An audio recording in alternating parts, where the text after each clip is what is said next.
자, 이번 소식 강희롱 더 팩트 연예부 팀장도 함께 하겠습니다. 최우열 정치부 기자도 함께 하도록 하겠습니다. 자, 외할머니로부터 학대를 받았다고 주장하면서 이 SNS에 폭로글을 올렸던 고 최진실 씨의 딸 최준희 양 관련 추가 소식이 있습니다. 모 병원에서 안정을 취하고 있다라고 알려져 있는데 최준희 양 오늘 오전에요 경찰 조사를 받았습니다. 자, 여기서 이렇게 말을 했습니다. 제3의 장소에서 면담을 2시간가량 진행했는데 학대 여부는 아직 이르다. 다 말했다라고 얘기를 했는데 글쎄요. 어떤 얘기가 오고 갔는지 좀 확인된 게 있나요? 강 팀장님? 주고받은 내용은 확인되지 않았지만 아마도 그 SNS에 준희 양이 올렸던 내용, 본인이 주장했던 내용. 그래서 이제 오늘 경찰도 굉장히 조심스럽게 조사라는 표현보다는 면담으로 거의 2시간가량 면담을 했다는 걸로 봐서 네.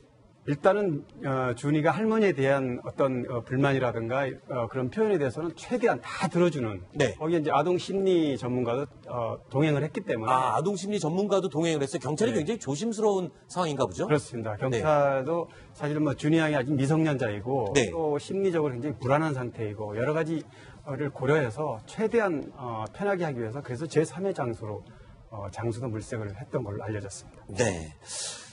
최준희 양, 왜 이런 결정을 했을까? 저희가 궁금해서요. 저희 뉴스탑10 팀이 정신과 전문의에게 최준희 양의 심리에 대해서 물어봤습니다. 그런데 글쎄요.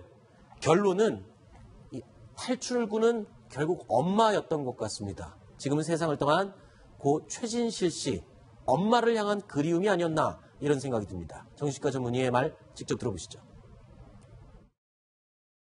이제 연예인 직업에 대한 동경심이 나타나는 분의 한쪽은 이제 엄마에 대한 그리움은 틀림없이 있어요. 이제 어머니를 그리워하고 어머니랑 자기를 동일시하고 싶어 하고 그러기 때문에 본인이 연예인이 되어서 어머니가 했던 것 같은 좋은 어떤 연예인이 됨으로써 어머님을 닮고자 하는 부분이 있어요. 그러나 또 반대로 생각하게 되면은 또 최준희 양과 할머니의 상당 부분의 갈등은 학업에서 있었잖아요. 최준희 양이 연예인이라는 직업에서 자꾸 생각하게 되는 또 반대의 측면에는 연예인의 반대는 결국 평범한 학생인데요. 본인이 평범한 학생으로서 본인이 학교에서 적응하는 게 어려운 거예요. 자, 어린 준이 입장에서 봤을 때는 가장 행복하고 좋았던 기억은 어렸을 때 방송에서 나오는 예쁘고 완벽한 엄마였다. 그래서 그 엄마의 모습을 본인도 그대로 따라가고 싶다. 이런 생각이었군요. 네, 뭐 아무래도 나이가 어렸을 때 유년 시절에 아주 어렸을 때 엄마가 이제 세상을 떠났기 때문에 네. 그런 엄마에 대한 그리움 같은 게 계속 쌓였을 거고 네. 그 이후에 이제 성장하면서 여러 가지 엄마에 대한 소식, 엄마의 과거, 엄마가 이뤄냈던 여러 가지 배우로서의 업적 이런 걸 보면서 엄마에 대한 동경심이 훨씬 더 커졌겠죠. 네.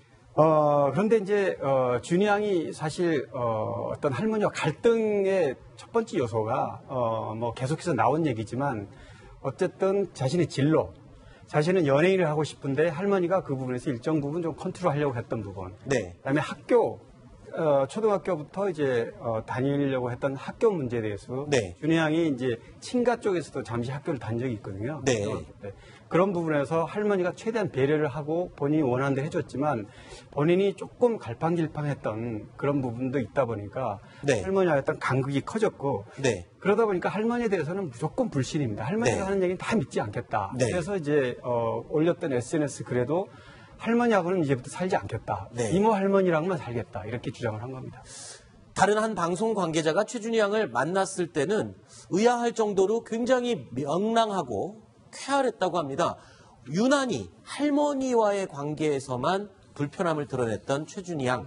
글쎄요. 이런 상황에서 그럼 외할머니와 최준희 양 어떻게 해야 될까요? 이 해결책에 대해서도 정신과 전문의에게 물어봤습니다. 최준희 양이 만약에 연예인이 되고 싶다 그러면은 그거는 최준희 양이 누군가 제3자한테 얘기를 듣는 거는 본인의 실력을 냉정히 얘기 듣는 거는 받아들여요. 예를 들어서 본인이 오디션을 봤는데 계속 오디션에 합격을 못하게 되면 본인이 배우가 되고 싶어도 배우가 될 수 없는 거지요. 그러나 배우가 되고자 하는 길 자체를 막아버리게 되면은 그 원망을 전부 막는 어떤 외할머니가 덮어쓰게 되는 거예요. 네. 자, 오늘 경찰 조사를 2시간 정도 받았다고 확인이 되고 있는데 경찰 조사를 받고 나서 최준희 양이 좀 태도가 달라졌다는 얘기가 있어요. 뭐 어떻게 달라졌습니까? 네, 그런 분위기가 좀 감지가 되는 게 네. 사실 어제 이제 엄마의 절친 이영자 씨 보호 아래서 이제 심리 치료를 병행했다고 그랬고요. 네. 오늘 이제 물론 이영자 씨가 같이 도움을 줘서 심리 상담과 경찰의 어떤 면담을 했는데 네. 사실 심리 전문 상담하는 경우에는 네. 면담만 해도 충분히 치료 효과가 있다고 그래요. 아, 그래요? 예, 불안한 심리 상태인 사람은 대화를 내가 하고 싶은 얘기를 누군가에게 털어놓기만 해도 그 마음이 충분히 가라앉고 안정되는 효과가 있다고 그럽니다. 아마 네. 그런 효과가 있었는지 모르지만 그동안 그 할머니에 대해서 아주 독설처럼 계속해서 서너 차례 올렸던 그런 공개 SNS를 비공개로 전환을 했고요. 네. 또 오늘 오후에는 또 이런 얘기도 들렸습니다. 내일 모 지상파에서 할머니하고 준희 양이 그동안의 어떤 갈등 요소에 대해서 대화로 풀어보는 그런 프로그램을 진행 네. 중이었는데 아하. 원래 그 프로그램이 17일 날 방영되기로 했었는데 네. 10일로 땡겼거든요. 그게 네. 내일인데 네. 그 부분에 대해서 준희 양이 할머니하고 어떤 부분에 대해서 조금 더 갈등 부분에 아직 해소되지 않은 게 있으니 네. 방송을 연기해달라 이런 얘기를 했다고 그래요. 그렇군요. 자, 일단은 뭐 누군가에게 무언가 자신의 답답함을 좀 호소하고 싶었던 그런 마음이 있었던 걸까요? 경찰 조사를 오전에 2시간 받은 뒤로 SNS, 폭로글을 올렸던 SNS 글도 폐쇄를 하고 뭔가 태도에 변화가 생기는 것 같습니다. 그래서 이 내용도요, 정신과 전문의에게 물어봤었습니다. 경찰 조사를 받고 나면 심리 상태가 어떨까요? 라고 물어봤더니 이렇게 답했습니다. 제 생각에는 지금 현재 치료 중인 거잖아요. 입원해서요. 예, 그렇기 때문에 아마 며칠 전보다는 지금이 훨씬 이제 안정되어 있을 거예요. 그렇기 때문에 굉장히 커다란 분노라든가 우울감은 일정 부분 조금은 그때보다는 진정된 상태가 아닌가 생각해보게 돼요.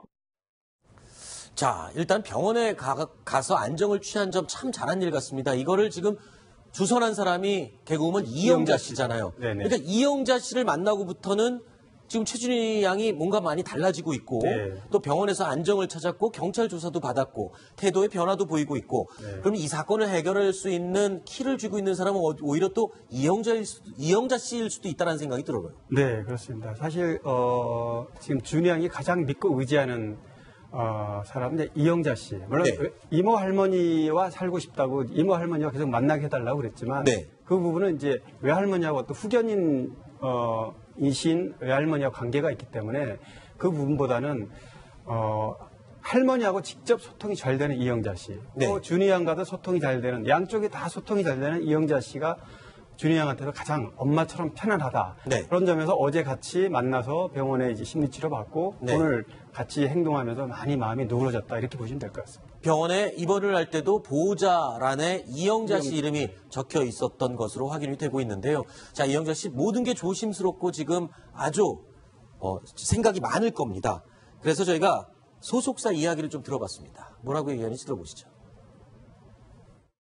신경 쓰고 계시는 것 같은데 하나하나 이야기는 해주시지 않으셔가지고요. 회사 쪽에서는 따로 드릴 말씀이 없어요.